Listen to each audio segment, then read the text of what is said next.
जय हिंद दोस्तों, एक और फिर से आपका स्वागत है एक नई वीडियो में। कैसे हैं आप लोग? चलिए, आई होप आप सब लोग अच्छे होंगे। तो हमारा क्या चल रहा था, हमारा मैथ्स पेडागोजी चल रही है, ठीक है। और इसमें हमारे कुछ क्वेश्चंस हो गए थे और आगे क्वेश्चनों की हम बात करने वाले हैं आज, ठीक है। तो आप लोग अगर चैनल पहली बार है तो चैनल को सब्सक्राइब जरूर कर लें। इस पर आपको क्या है, सब कुछ बिल्कुल फ्री कराया जाएगा। चाहे कोई सी आप टेट एग्जाम की तैयारी कर रहे हो, सीटेट, ईपीटेट, एमपीटेट, रीट, कोई सा भी एग्जाम हो आप लोगों का, सबकी तैयारी यहाँ पर कराई जाएगी बिल्कुल फ्री। कोई पेड कोर्स नहीं है और पीडीएफ भी आपको बिल्कुल फ्री मिल जाएंगे, ठीक है। सबके पीडीएफ आप लोगों को टेलीग्राम पे या फिर आप लोग कमेंट करिए तो आपको सब मिल जाएंगे, है ना। तो चलो देरी ना करते हुए अपन पहला क्वेश्चन लेते हैं। जो हमारे क्वेश्चन प्रैक्टिस कर रहे हैं ये सब क्वेश्चन एग्जाम में आए हुए हैं, ठीक है। तो इनसे आपको बहुत हेल्प मिलने वाली है। इनसे हमारा पूरे कंसेप्ट क्लियर हो जाएंगे। मतलब हमने जो क्वेश्चन लिए हुए हैं ना, वो हर एक क्वेश्चन आपका एग्जाम में आया हुआ है। तो बिल्कुल उसको अगर आप क्वेश्चन प्रैक्टिस करोगे तो आपके पूरे कंसेप्ट क्लियर हो जाएंगे। इसके अलावा हम कंटेंट को भी, थियोरी को भी पढ़ लेंगे इसके लिए, ठीक है।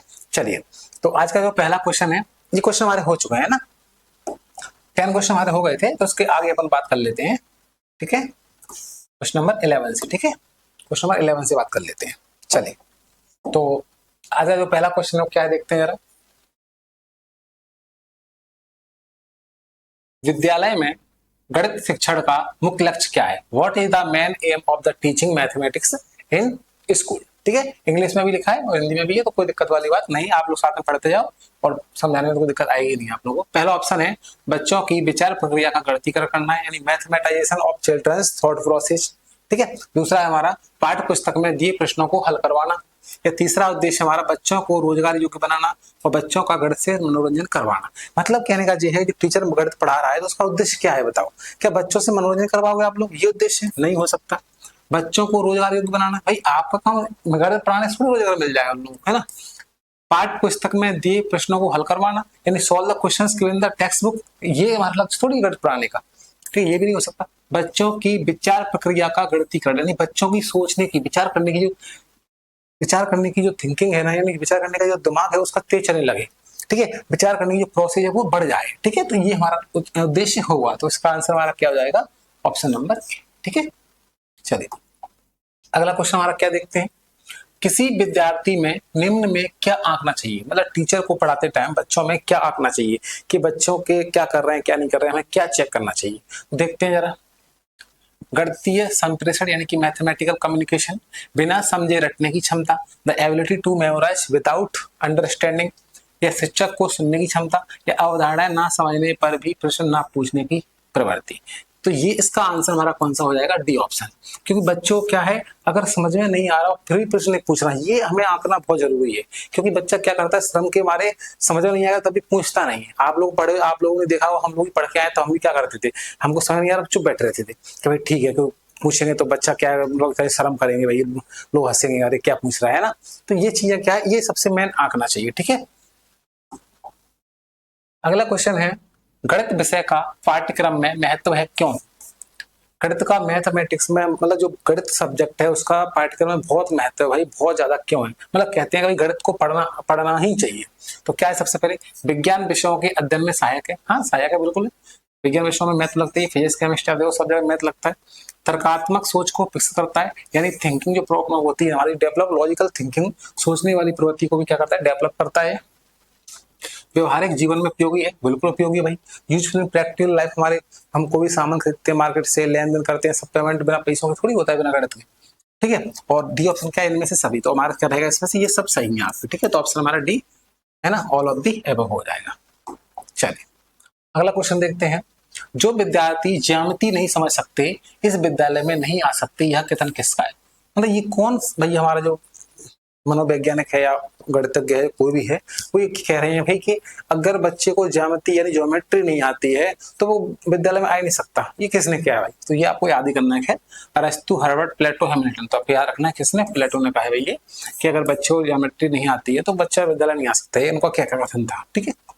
चलिए, अगला क्वेश्चन देखते हैं।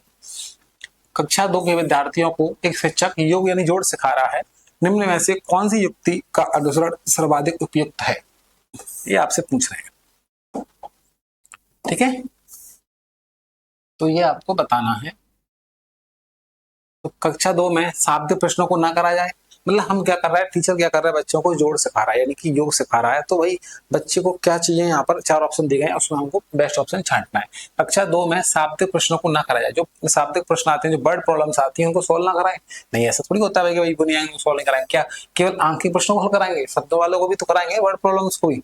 शाब्दिक प्रश्नों का प्रयोग केवल मूल्यांकन हेतु किया जाना चाहिए, मतलब जब बच्चों का मूल्यांकन किया जाए तभी प्रयोग किया जाना चाहिए। नहीं, ये भी गलत है।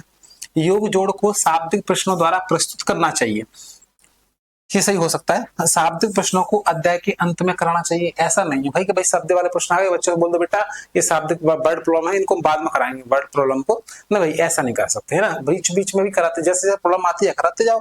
बस योग जोड़ को शाब्दिक प्रश्नों द्वारा प्रस्तुत करना चाहिए, मतलब प्रश्नों को प्रस्तुत करना चाहिए, सब प्रश्नों को भी।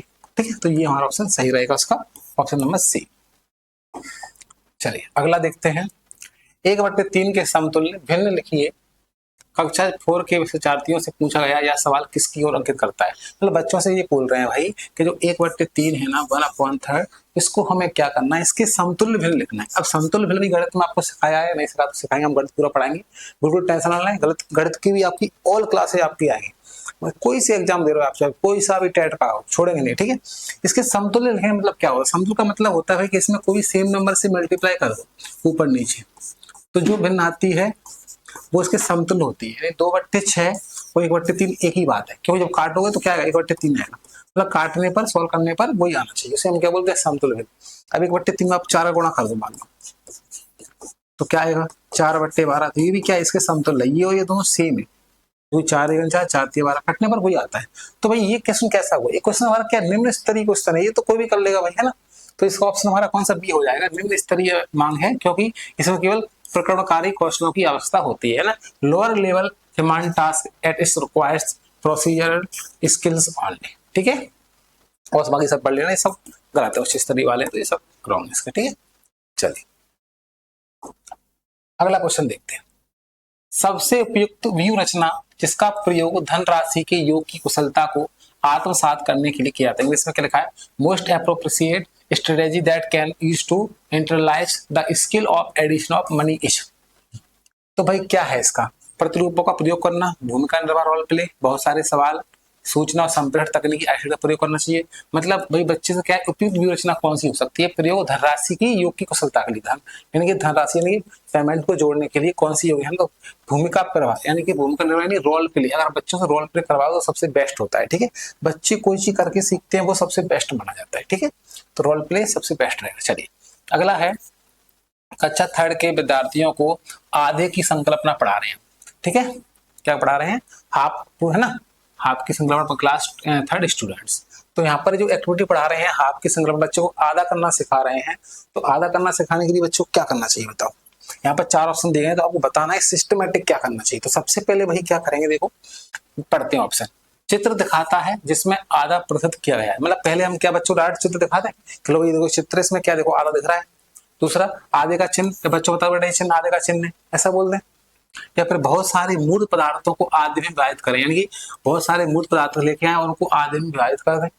या फिर कहानी या शब्दों के प्रयोग से आधा बताएं।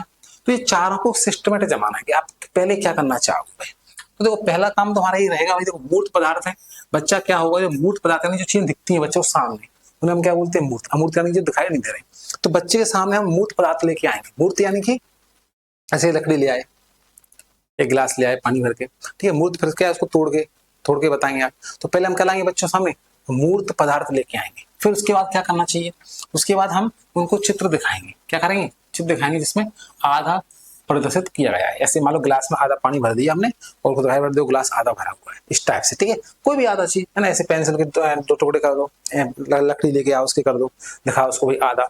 उसके बाद फिर आप क्या करोगे, शब्दों के द्वारा बताओ, कहानी शब्दों के द्वारा। कभी देखो ऐसी एक रोटी है, उसको आधा कर दिया तो आधी रोटी हो गई, है ना। इस टाइप से कोई भी एग्जाम्पल आप शब्दों से बोल सकते हो। उसके बाद फिर चिन्ह बताओ उसको। तो इसके ऑप्शन कौन सा रहेगा, सबसे पहले मूर्त पदार्थ यानी कि ऑप्शन नंबर सी। उसके बाद फिर चित्र दिखाओ यानी ऑप्शन नंबर ए, सी और ए यानी इसमें आ रहा है। और फिर डी यानी कि कहानी शब्द, और फिर लास्ट में क्या है, चिन्ह। सबसे लास्ट में चिन्ह दिखाना है आपको। तो ये आपका ऑप्शन नंबर इसका ए सही है। क्लियर है, बहुत आसान है, कुछ खास नहीं, आप दिमाग लगाओगे। भाई क्या है, बहुत सिंपल है, कुछ खास नहीं, बस आप प्रैक्टिस करोगे तो आपके कंसेप्ट खुद क्लियर हो जाएंगे। एग्जाम में क्वेश्चन भाई रिपीट होके आते हैं, कुछ कुछ तो पूरे वो थोड़ी आते हैं, लेकिन आप लोगों का दिमाग इतना डेवलप हो जाएगा कि आप लोग क्वेश्चन को सॉल्व कर लोगे। 4 ऑप्शन में से आप आंसर सही छांट लोगे। आपको बस अपनी तरफ से नेगेटिव को हटाना है, बच्चों के प्रति पॉजिटिव सोचना है। बच्चों के प्रति नेगेटिव कोई काम नहीं कर सकते आप, चाहे वो सही हो चाहे गलत। ये मेन शिक्षा का उद्देश्य है, ठीक है, क्योंकि वो छोटे बच्चे हैं, आप भाई टीचर हो। अगला क्वेश्चन है, निम्नलिखित कथनों में से कौन सा कथन सही है? Which one of the following statement is true? कौन सा कथन सही है देखते हैं जरा। तीन विषम, इसको तो प्रैक्टिकल से करना पड़ेगा, मैथ का क्वेश्चन है, ठीक है, देखते हैं। तीन विषम संख्याओं का योग, तीन विषम संख्याओं का योग एक सम संख्या होती है। अब यहाँ पर क्या बोला है? तीन विषम संख्या बोला है, तो 3 ऑड नंबर है ना, 3 ऑड नंबर, ठीक है, समझ आ रहा है इंग्लिश में, कोई दिक्कत नहीं जाएगी। 3 ऑड नंबर, तो अपने मन से कोई भी 3 नंबर ले लो, चाहे सेम ले लो चाहे अलग ले लो, 3 ऑड नंबर ले लो। चलो मैं 3 नंबर कोई से ले लेता हूँ, आप सेम भी ले सकते हो, 3 3 3, और फिर चेक करो कितना आ रहा है। 5 3 8 और 1 9 आ रहा है। तो क्या एक सम संख्या है? बिल्कुल नहीं है सम भाई, 3 और नंबर को जोड़ोगे तो सम संख्या नहीं। अच्छा गुणनफल बोला है, 3 विषम संख्या को गुणनफल बोल रहा है, तो गुणा करके चेक कर लो भाई। 5 3 15 1 15 सम नंबर आ रहा है? नहीं आ रहा भाई, और नहीं आ रहा, मतलब इवन नहीं आ रहा है, ठीक है। एक सम संख्या और एक विषम संख्या का अंतर, तो एक सम ले लो, चलो 4, एक विषम ले लो, विषम के लिए क्या लेंगे, चलो 4 - 3 ले लो। सम और विषम का अंतर कितना आ रहा है? विषम आ रहा है। ये क्या कह रहे हैं? एक सम संख्या हो सकता है? नहीं होगा भाई।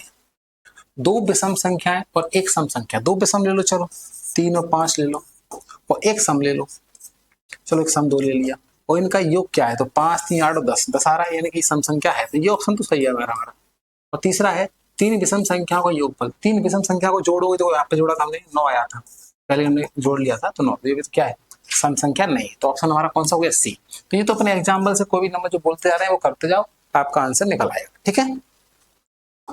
चलिए अगला क्वेश्चन आज का लास्ट क्वेश्चन है, और ये आपको घर से करना है, इसका आंसर आपको कमेंट में बताना है। देखते हैं कौन कितने बच्चे सही बता पाते हैं। और अगर वीडियो आपको थोड़ी भी अच्छी लगी हो तो चैनल को सब्सक्राइब करिए, ठीक है, ताकि आप लोगों को और अच्छी अच्छी वीडियो लेके आएंगे। और कमेंट में कमेंट करिए, आप लोग बताइए कि आपको क्या पढ़ना है, वो लेके आएंगे आप लोगों के लिए, ठीक है। आप किस एग्जाम तैयारी कर रहे हो, ठीक है, वो भी आप लिखिए, किस स्टेट से हो वो भी आप लिखिए, ठीक है। तो मिलते हैं क्लास में, तब तक के लिए धन्यवाद।